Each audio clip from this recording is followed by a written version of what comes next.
আসসালামু আলাইকুম। আজকের ভিডিওতে শেয়ার করব হচ্ছে কিভাবে 36 ইঞ্চির বডি কামিজ কাটিং করবেন। আজকের ভিডিওটা দেখার পরে কিন্তু আপনি সব বডির জন্য কিন্তু কামিজ খুব সহজে কেটে নিতে পারবেন। ঠিক আছে? প্রথমে কাপড়টাকে 2 পার্ট করে মেলে নেবেন। মেলে নেওয়ার পরে হচ্ছে একটা ভাঁজ দিয়ে দিবেন। ভালো করে বসাবেন যেন কাপড় কোনোভাবে ভিতরে কুঁচকে না থাকে। আর আমার দিকে বন্ধ সাইড, এই যে এই সাইডটা হচ্ছে খোলা সাইড, এটা হচ্ছে হাতার কাপড়টা। ঠিক আছে? যতটুকু জ্ঞান নেবেন ওই পরিমাণ মতো কিন্তু বাসটা দেবেন। আমার দিকে বন্ধ সাইড, এটা খোলা সাইডটা আবার দেখাচ্ছি। আমি গ্যারের জন্য এখানে নিছি হচ্ছে 13 ইঞ্চি, তবে আপনারা আপনাদের পরিমাণ মতোই নেবেন গ্যারের জন্য। কারণ হচ্ছে এখানে এটা হচ্ছে 2 হাত বহরের কাপড়, কাপড় কম আছে, সাইড থেকে হাতা নিতে হবে, এই জন্য গ্যারটা কম দিছি। এখন হচ্ছে ফুট গলার মাপটা নিচ্ছি। ফুট গলার মাপ আমি 6.5 ইঞ্চি দিছি। 36 ইঞ্চি বডির জন্য কিন্তু 6.5 ইঞ্চি দিবেন, বা 34 ইঞ্চি বডির জন্য কিন্তু 6.5 ইঞ্চি দিবেন। আর আর মহলের জন্য নিচে হচ্ছে, অর্থাৎ বগলের জন্য 7 ইঞ্চি নিছি। ঠিক আছে? 7 ইঞ্চিতে একটা দাগ দিয়ে একটা বক্স তৈরি করে নিলাম। এরপর হচ্ছে আমি কর্নারে 1.5 ইঞ্চি দিব। কর্নারে 1.5 ইঞ্চি দিয়ে একটা দাগ দিয়ে দিচ্ছি। এই কর্নারে 1.5 ইঞ্চি দিয়ে আপনি যদি রাউন্ড শেপটা মিলেন তাহলে কিন্তু রাউন্ড শেপটা সুন্দর আসে। উপরে 3.5 ইঞ্চি দিছি দিয়ে এখন তালপাড়ের জন্য 1 ইঞ্চিতে একটা দাগ দিয়ে এখন এই যে রাউন্ড শেপটা মিলিয়ে দিচ্ছি। এই দাগগুলো দিয়ে রাউন্ড শেপটা মিলাতে কিন্তু খুবই সোজা। যারা নতুন তাদের জন্যই বলছি, এভাবে করে কাটিং করবেন। এখন হচ্ছে গলার মাপটা নেব। এখানে গলার মাপটা আপনার 36 ইঞ্চি বডির জন্য কিন্তু 2.5 ইঞ্চি নেবেন। বক্রমের ভিতরে কিন্তু 2.5 ইঞ্চি নেবেন। ঠিক আছে? আমি বক্রম দিয়ে গলাটা সেলাই করব। আপনারা যদি এইভাবে পট্টি দিয়ে কাটিং করতেছেন তাহলে কেটে নিতে পারেন। আর সামনের গলাটা সবসময় 6 ইঞ্চি দিবেন, আর হচ্ছে পিছনের গলাটা 4 ইঞ্চি দিবেন, তাহলে একদম কম হবে। ঠিক আছে? আর এর থেকে কম দিলেও দিতে পারেন, এটা আপনাদের ইচ্ছা অনুযায়ী বাড়িয়ে কমিয়ে নেবেন। এখন হচ্ছে গোল গলা শেপ করে দিয়ে দিলাম। গোল গলা শেপ করে দেওয়ার পরে হচ্ছে এখন আমি এই যে উপর থেকে কাটার মাপটা নিচ্ছি। কাটার জন্য আমি টোটাল 20 ইঞ্চি দিছি। ঠিক আছে? আসলে এই মাপগুলো এটা যার যার ইচ্ছা অনুযায়ী দেওয়া হয়। তো এরপর হচ্ছে আমি এভাবে করে ফিতাটাকে মাঝ বরাবর ধরে এখানে একটা দাগ দিলাম।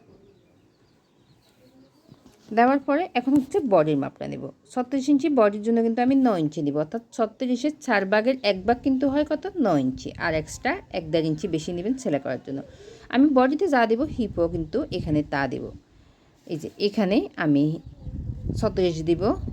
যারা একটু হেলদি, যারা বিবাহিত তাদের জন্য কিন্তু 1 ইঞ্চি বাড়ায় দিবেন। আর যাদের বয়স কম তাদের জন্য কিন্তু আপনি বডিতে যা তাই দেবেন, হিপও তা দেবেন। ঠিক আছে? আর হচ্ছে এই যে এখানে এই মাপটা, এটা কিন্তু অনেকে বুঝে না। 1 ইঞ্চি থেকে আপনি 2 সুতা কম দেবেন, হাফ ইঞ্চি থেকে 2 সুতা বেশি দেবেন। এই কাপড়টা পুরোটাই 1 ইঞ্চি নেবেন না, তাহলে সাইড পাড়াটা সেলাই করতে আপনি বুঝবেন না। আর হচ্ছে এই যে বডি থেকে সবসময় ফ্যাটের এখানে, সেটা হোক মোটা, যে কোনো বডির জন্য আপনি কামিজ কাটিং করার সময় যে কোনো বডির জন্য আপনি 4 ইঞ্চি কম দিবেন। বডি থেকে সবসময় 4 ইঞ্চি ফ্যাটের এখানে কম দিবেন। ঠিক আছে? দেওয়ার পরে হচ্ছে এখন আমি এই যে এইভাবে করে শেপ স্কেলটা দিয়ে সুন্দর করে দাগটা মিলিয়ে দিলাম। আমি যেভাবে শেপ স্কেলটা দিয়ে দাগটা দিচ্ছি এভাবে করে আপনিও চাইলে দিতে পারেন। শেপ স্কেলটা দিয়ে দাগটা মিলিয়ে দিচ্ছি। দেওয়ার পরে এখন হচ্ছে লম্বার মাপটা আপনাদেরকে দেখিয়ে দিচ্ছি। এখানে এই 2 গজ সারগিরা কাপড় আছে। ঠিক আছে? এই যে আমি সেলাইয়ের কাপড়টা বাদ দিয়ে দিচ্ছি। বাদ দিয়ে এখানে আমি লম্বার মাপটা নিচ্ছি হচ্ছে, আমার এখানে কাপড়টা যতটুকু আছে ওই পরিমাণ মতোই নিচ্ছি, 41 ইঞ্চি নিচ্ছি। আপনারা আপনাদের পরিমাণ মতো লম্বার মাপটা একটু বাড়িয়ে কমিয়ে নেবেন, সেটা আপনাদের পছন্দ অনুসারে। আর এক্সট্রা 1 ইঞ্চি সেলাই করার জন্য নিছি, টোটাল 42 ইঞ্চি নিছি।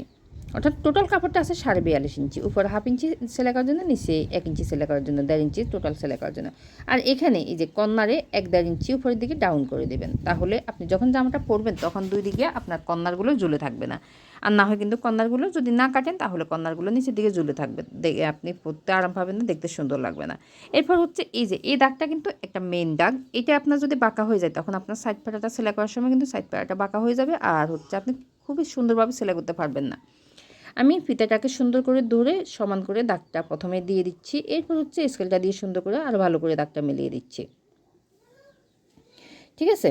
এভাবে করে আপনি চাইলে আপনার পছন্দের জামাটা তৈরি করতে পারবেন আমার মতো করে, অ্যাকুরেট একটা মাপ নিয়ে। ঠিক আছে? এরপর এই যে এইভাবে করে আমি প্রথমে কেটে নিচ্ছি। এখন দাগ অনুসারে কেটে নিচ্ছি। এই পর্যায়ে সবার কাছে ছোট্ট একটা রিকোয়েস্ট আমার ভিডিওটি যদি আপনাদের কাছে ভালো লাগে তাহলে ভিডিওতে একটা লাইক দেবেন, চ্যানেলটি সাবস্ক্রাইব করে নেবেন, পাশে থাকা বেল আইকনটি ক্লিক করে অল দিয়ে রাখবেন এরকম আরও সুন্দর সুন্দর নিত্য নতুন ভিডিও পাওয়ার জন্য। আর যদি ফেসবুক পেজ থেকে দেখে থাকেন তাহলে পেজে একটা লাইক দিয়ে ফলো দিয়ে রাখবেন আরও সুন্দর সুন্দর ভিডিও, নিত্য নতুন ভিডিও পাওয়ার জন্য। আর শেয়ার করে টাইমলাইনে রেখে দিতে পারেন, তাহলে আপনি দেখে দেখে শিখে দিতে পারবেন, আপনার পাশাপাশি অন্যরাও কিন্তু শিখতে পারবে। আমি এখানে ছোট ছোট করে কাট করে দিচ্ছি, কারণ হচ্ছে এগুলো সেলাই করার সময় কিন্তু লাগবে এই চিহ্নগুলো। ঠিক আছে? আপনি চিহ্ন অনুযায়ী মাপগুলো নেবেন। এখন হচ্ছে এই যে এখানে একটু হাতার দিকে আমি অর্থাৎ কাঁধের নিচের দিকে কিন্তু একটু ডাউন করে দিলাম।